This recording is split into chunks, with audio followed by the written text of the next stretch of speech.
Devemos tratar com santidade o templo de Deus, seja o templo de pedra, seja o templo de carne, que somos nós.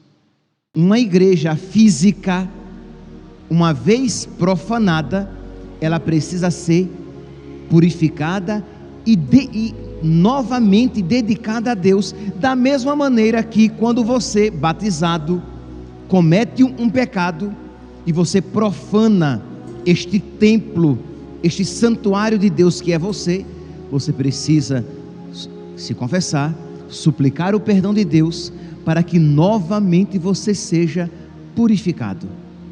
Nós, aqueles que acompanham com mais atenção as redes sociais, vão ver que no mundo houve e tem havido com mais frequência profanações de igreja, por todo o mundo. Igrejas que são invadidas, pichadas, imagens que são quebradas, sacrários que são destruídos, igrejas que são vandalizadas. E quando isto acontece, quando um vandalismo, uma profanação acontece numa igreja, ela precisa ser novamente purificada para ser oferecida a Deus. Mas, como se isso já não fosse ruim, existem coisas infinitamente piores.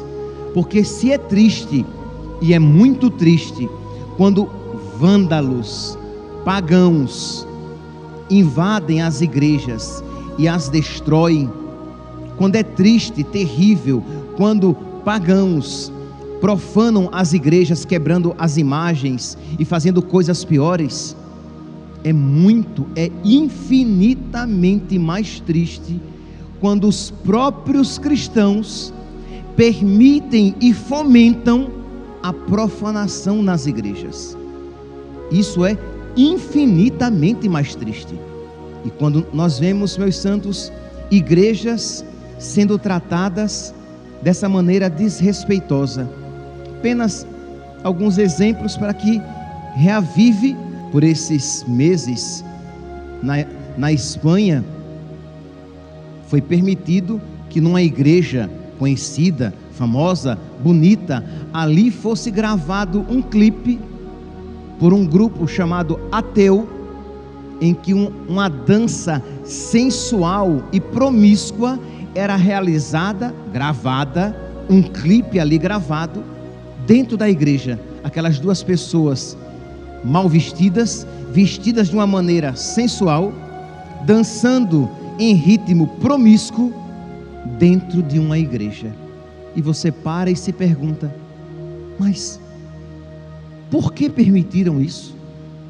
Por que fazer isso dentro de uma igreja? Aquilo que já seria indecente em qualquer bar de esquina, realizado dentro de uma igreja com a permissão das suas autoridades. Isso é muito triste. Isso é infinitamente mais triste do que uma profanação realizada por pessoas que não têm fé. Há alguns meses também, neste período de tempo, nós víamos pelas redes sociais, uma igreja no Rio de Janeiro que aceitou que um ato de invocação a demônios, a entidades pagãs, fosse realizado dentro de uma igreja. Isso divulgado e transmitido.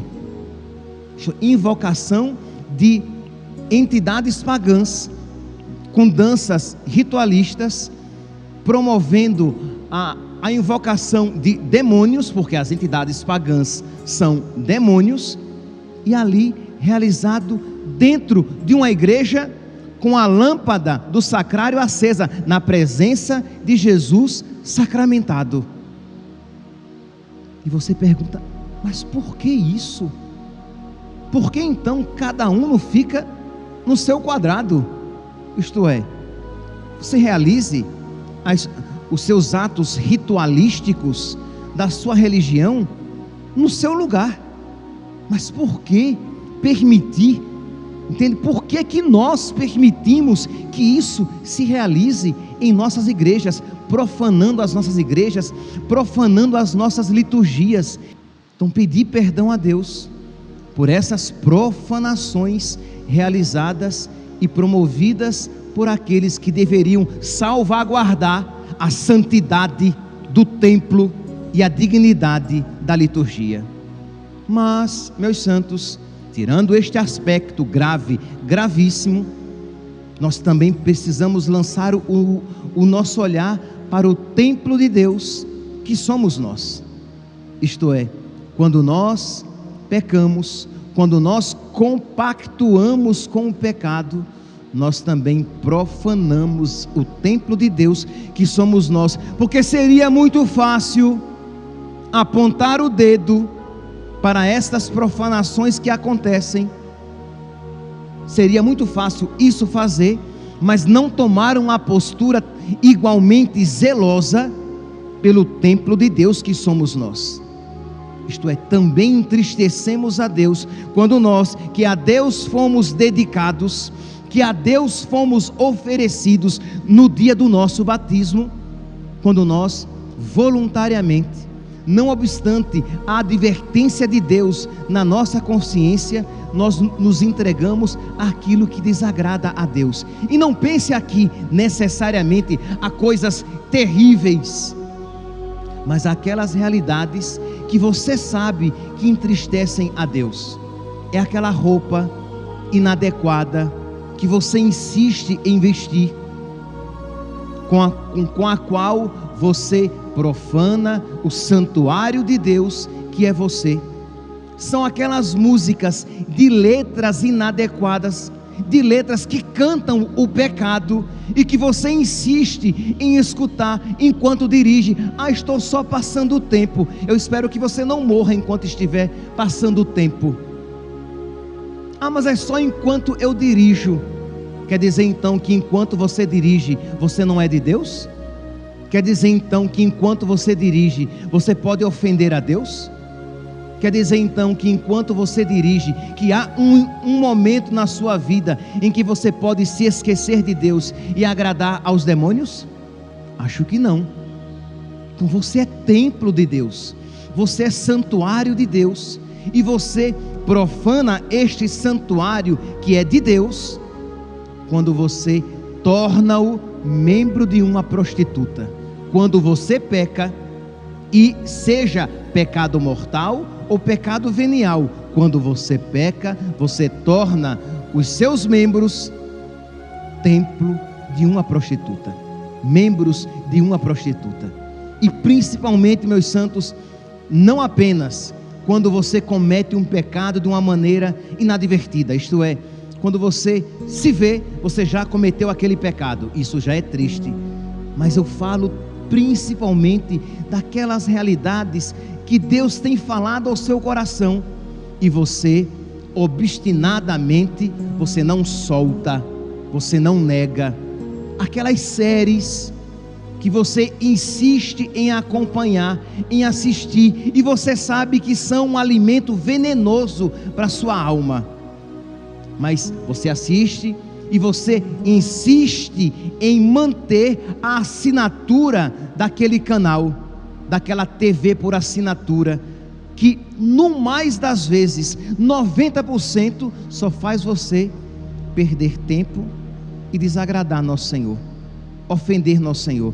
Padre, mas quer dizer então que eu preciso renunciar àquele canal, aquela TV por assinatura? Meu santo, grande sacrifício, né? Grande sacrifício. Imagina os cristãos de antigamente que renunciavam à vida. Você só vai renunciar uma saia mais curta, uma roupa mais decotada, uma TV por assinatura, e a sua vida continua. E para você isso é pesado? Não, meu santinho, é porque o seu coração é raso. Isto é, há pouco amor no seu coração, e não por culpa de Deus, por culpa sua. Então, pedir a nosso Senhor esta graça de que eu não quero entristecer a Deus profanando o santuário de Deus. Eu não quero acolher mal Deus no meu coração, porque nós não é claro, é óbvio que quando você, por exemplo, recebe a Sagrada Eucaristia em pecado mortal, é a profanação por excelência. É claro, é óbvio que você não deve receber Jesus na Eucaristia se você não estiver em estado de graça. Mas é verdade também que você acolhe Jesus com certa indiferença quando, não obstante, não esteja em pecado mortal. Você traz vários apegos na sua alma, várias realidades que nosso Senhor já pediu que você renunciasse, e você não renuncia e entra na fila da comunhão como se você estivesse em estado tranquilo, de tranquila santidade. Então, meus irmãos, hoje nós somos chamados não apenas a reparar as ofensas feitas a Deus nas profanações dos templos de Deus, mas somos chamados também a pedir perdão a Deus pelas ofensas que nós lhe fizemos quando o acolhemos na nossa alma, pelas vezes que nós comungamos com certa indiferença, pelas vezes que nós comungamos e não fazemos ação de graça, pelas vezes que nós comungamos e até mesmo atrapalhamos as pessoas, quer dizer, não fazemos ação de graça e atrapalhamos as outras pessoas que querem fazer.